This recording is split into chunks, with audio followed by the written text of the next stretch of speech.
এই নির্বাচনে সুস্পষ্টভাবে ফলাফলে কারচুপি হয়েছে। ভোট সুষ্ঠু একটা পর্যায় পর্যন্ত সুষ্ঠুভাবে হয়েছিল, আমরা সেটাকে স্বাগত জানিয়েছিলাম। কিন্তু ফলাফল যখন ঘোষণা করার সময় হয়েছে, ওই সময়টাতে স্পেসিফিক অনেকগুলো আসনকে টার্গেট করে, আপনারা দেখেছেন বাংলাদেশ খেলাফত মজলিসের আমির আল্লামা মামুনুল হক ঢাকা 13, সেই আসন, ঢাকা 8 আসন, বাংলাদেশ জামাত ইসলামের সেক্রেটারি জেনারেলের আসন, এরকম স্পেসিফিক কয়েকটা আসনকে টার্গেট করে সেটার ফলাফল পরিবর্তন করে দেওয়া হয়েছে। কেন্দ্রগুলোকে দখল করে, সেই কেন্দ্রে জোর করে, প্রশাসনকে ব্যবহার করে সেই ফলাফল পরিবর্তন করা হয়েছে।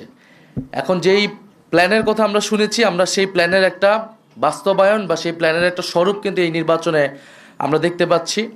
এবং এই ধরনের ফলাফল কারচুপি করে যারা পুরনো আমলে আওয়ামী লীগ যেইভাবে নির্বাচন করেছে, সেই ধরনের প্রচেষ্টা আমরা যাদের ভিতর দেখতে পাচ্ছি, তারা কিভাবে রাষ্ট্র পরিচালনা করবে, কীরকম দেশ পরিচালনা করবে, সেটা নিয়ে জনগণের মধ্যে প্রশ্ন এসেছে। এবং নির্বাচনের পরদিনই যারা তাদের প্রতিদ্বন্দ্বীদের উপরে হামলা, সারা দেশে নির্বিচারে বাড়িঘরে হামলা, আগুন লাগানো, হুমকি এবং এলাকা ছাড়া করতেছে, তাদের কাছে এই দেশের জনগণ, এই দেশের মানুষ কিভাবে নিরাপদ থাকবে সেটা নিয়ে প্রশ্ন এসেছে। এবং সেটার জন্য আমরা 11 দল কিন্তু ঐক্যবদ্ধ হয়েছি।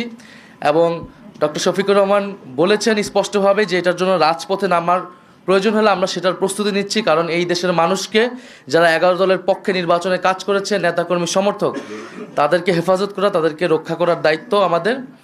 আরেকটি কথা আমি বলতে চাই, আমরা জনগণকে অভিবাদন জানাই যে জনগণ এত প্রতিকূলতার মধ্যেও 11 দলের পক্ষে ভোট দিয়েছেন, 11 দলের পক্ষে বিজয়ী হয়েছেন।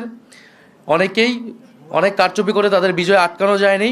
আপনারা দেখবেন যে গণভোটে কত পার্সেন্ট ভোট পড়েছে, 60% ভোট পড়েছে, 60+ ভোট পড়েছে।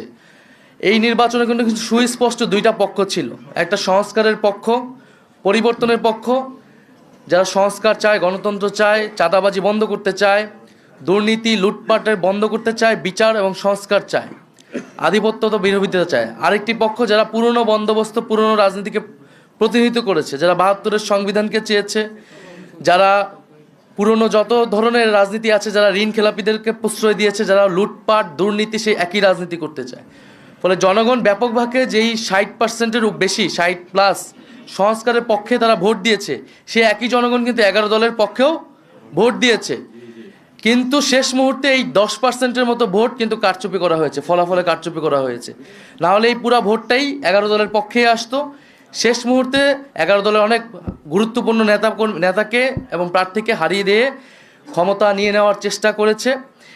এবং আমরা নির্বাচন কমিশনে সেটা সুস্পষ্টভাবে এই অভিযোগ জানানো হবে, প্রার্থীরা জানাবে যাদের, এবং নির্বাচন কমিশন সেখানে কি ভূমিকা পালন করতেছে, তাদের অবস্থান কি, এর উপর নির্ভর করবে আমাদের নির্বাচন নিয়ে চূড়ান্ত অবস্থান। ধন্যবাদ সবাইকে।